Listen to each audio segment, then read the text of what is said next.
ఈరోజు కట్టరాంపూర్లో 1985లో గ్రామ పంచాయతీ ఉండే 1985 నుంచి మున్సిపాల్లో కలిసినప్పటి నుండి కూడా ఈ రాంపూర్ గ్రామ పంచాయతీ ఉండి మున్సిపాల్లో కలిసినప్పటి నుంచి కూడా అభివృద్ధికి మాత్రం ఆమడ దూరంలో ఉన్న మాట వాస్తవం. ఎందుకంటే గత పాలకులు కానీ గత ప్రభుత్వాలు కానీ ఈ నిర్లక్ష్యానికి గురైన మాట వాస్తవం. కాబట్టి ఈరోజు మన కట్టరాంపూర్లోని 10-11వ డివిజన్లకు సంబంధించిన రోడ్డు ఇక్కడ ఉన్న ప్రజలు చాలా రోజుల నుంచి, నాకు తెలిసి 20-30 సంవత్సరాల నుంచి కూడా నాకు తెలిసి ఇంకంతకుముందుకు ఎక్కువ కావచ్చు, చాలా ఇబ్బందులు పడి డ్రైనేజీ చక్కగా లేక, వాటర్ రాక, రోడ్లు లేక చాలా ఇబ్బందులు పడుతున్న దృష్ట్యా గమనించిన మేము గౌరవ కార్పొరేటర్ 10వ డివిజన్ కాసర్ల ఆనంద్ గారు, 11వ డివిజన్ ఆకుల నర్మద గారి దృష్టికి రాగానే దీని ఎంబడి పడి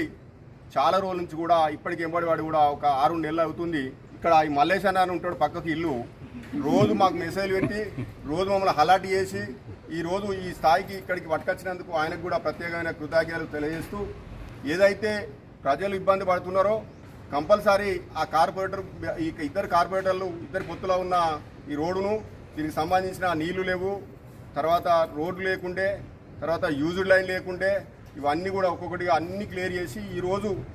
ఒక మంచి పొజిషన్ పట్టుకొచ్చి ఆ కాంట్రాక్టర్ గారు కూడా, రాయసం గారు కూడా చాలా రోజుల నుంచి ఏంటంటే ఇబ్బంది పడుకుంటూ ఇండ్లు కూడా కొంత డౌన్ ఉన్నాయి,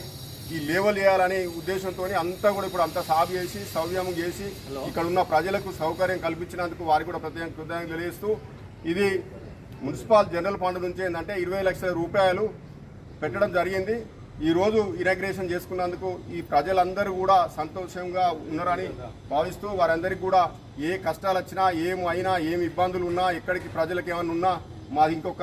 నెల రోజులు అయితే, 5 సంవత్సరాలు అయినా ఇంకో నెల రోజులు అయితే పూర్తి కానున్నది. కాబట్టి మళ్ళీ కూడా మళ్ళోసారి మమ్మల్ని ఆశ్రయించి మళ్ళా కార్పొరేటర్గా గెలిపించినట్టయితే మళ్ళీ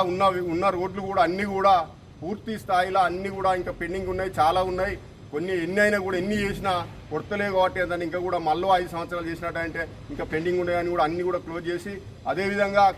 కట్టరాంపూర్ నుంచి కోతిరాంపూర్ రోడ్డు కూడా డిస్టర్బ్ అయి ఉన్నది. ఆ సీఎంఏ దాంట్లో చేసినప్పుడు ఇప్పుడు ఏంటంటే అది కూడా కొంత టైం పడుతుంది. గౌరవనీయులు మంత్రి గారు, రవాణా శాఖ మంత్రివర్యులు, బీసీ రవాణా శాఖ మంత్రివర్యులు పొన్నం ప్రభాకరణ గారి దృష్టికి తీసుకుపోవడం జరిగింది. తను కూడా ఏంటంటే స్పందించి ఇంకో 1-2 మంత్స్లో ఏంటంటే అది కూడా ఏంటంటే గ్రాంట్ తీసుకొచ్చి ఏంటంటే ఖచ్చితంగా అది కూడా కంప్లీట్ చేస్తారని భావిస్తూ, ఎవరైతే ఉన్నారో ఇబ్బంది పడుతున్నారో, ఇన్ని రోజులు ఇబ్బంది పడ్డారు, ఇంకో 1-2 మంత్స్ అయితే అది కూడా పూర్తి స్థాయిలో కంప్లీట్ చేస్తామని ఈ సందర్భంగా తెలియజేస్తూ